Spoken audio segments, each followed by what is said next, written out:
Hey guys, I wanted to do another video on guard retention. This time I'm going to talk about the balance between staying tight to defend more Toreando knee cut passes and at the same time trying to defend the stack passes, which requires you to open your back up a bit more. Before I go into that though, remember to follow me on Instagram at JohnThomasBJJ because I update a lot of smaller details on the techniques there, okay? So go on top. So when I'm playing my guard, one of the big problems people have is like opening this elbow knee space, right? So if I'm on my back and I try to keep my knees tight but my head's down and my hips down, it's hard to maintain this position tight. So one thing that helps you keep this tight is by doing a really tight crunch, right? I'm actively trying to bring my knees tight and I'm doing like a sit-up, right? So if I'm here, just to exaggerate how strong this is, just grab this with both hands. See, if I'm here and just pull that outward, you see how like I'm spinning? It's because I'm keeping this so tight, right? When you do that as well, if you do it like this, I see people do this, you can't do that either because you need to have your hands active for gripping, framing, and defending, right? So generally I'm tight like this, like crunched into a tight ball. I'll have my feet moving. If they're trying to make initial grips, I'm often like moving my feet. I'm trying not to kick her in the face, but you have to keep your feet moving. At the same time they're doing that, I'm looking for grips. So I get sleeves. If she's standing close, I might grab an ankle to go to De La Hiva. She backs up a lot, then I might sit up, and now I can grip fight from here, right? So one thing though that can happen is when you're doing this, if the person does get their hands under your ankles like this, and I stay tight and I keep pushing up here, you'll start getting stacked. And even if you're really flexible, you never want to let yourself get stacked like that with your hips off the floor. Go ahead and start stacking there. See, if my hips come up, it doesn't matter how flexible I am, even if she lets go here. If she has my knees behind my back like this, I can't get my feet back in play, right? So I'm kind of stuck here.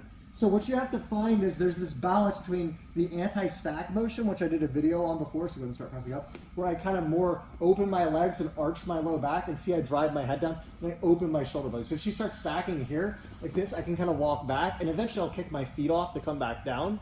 But once I come back down, if I stay in this position, now she can start knee cut, Toreando, because my legs are down. So what will happen is like I'll be fighting here, and you start kind of entering for grips. I'm being really difficult, and if I mess up, she starts stacking. Yeah. See, I'll go out, and once I get here, I'll kick these off, and I come right back into that crunch, right? So it's really important to find that balance like that, right? So just to go again, so you back up and just kind of start entering like you're going to do a Toreando or something, and then try to mix the stack in. Yeah, like this. Here, I go like that, and then see, I keep my feet moving, right? One thing that often happens here is she gets that C grip under your ankles, right? So the more I press down, the more I'll drive myself up when she gets that, right? So keep pushing here. See, I'm driving myself up. So what I want to do is that anti-stack motion, but to finally get off of that grip, I have to kick my foot upward. You see that? If I go fast like this, it leaves that gap. So I'll go up and then move inside and down, right? So in real time, it's very fast, right? So if I'm here, she starts stacking, I go like this, and then I kick it up and kick off and move in, okay?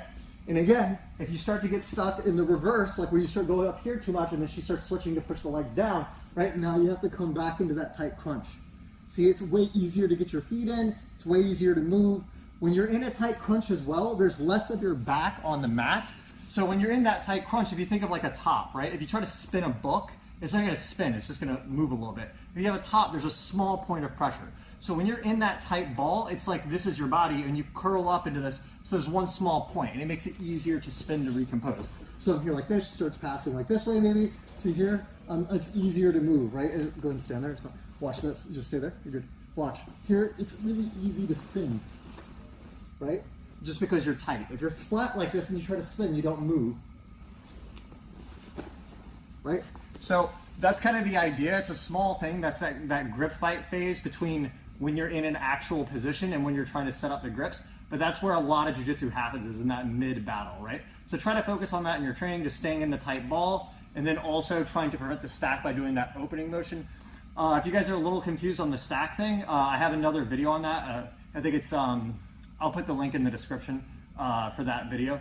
All right, guys. So if you guys like the content, please comment and let me know future questions, because I'm trying to put out more videos now that I'm back in Sweden.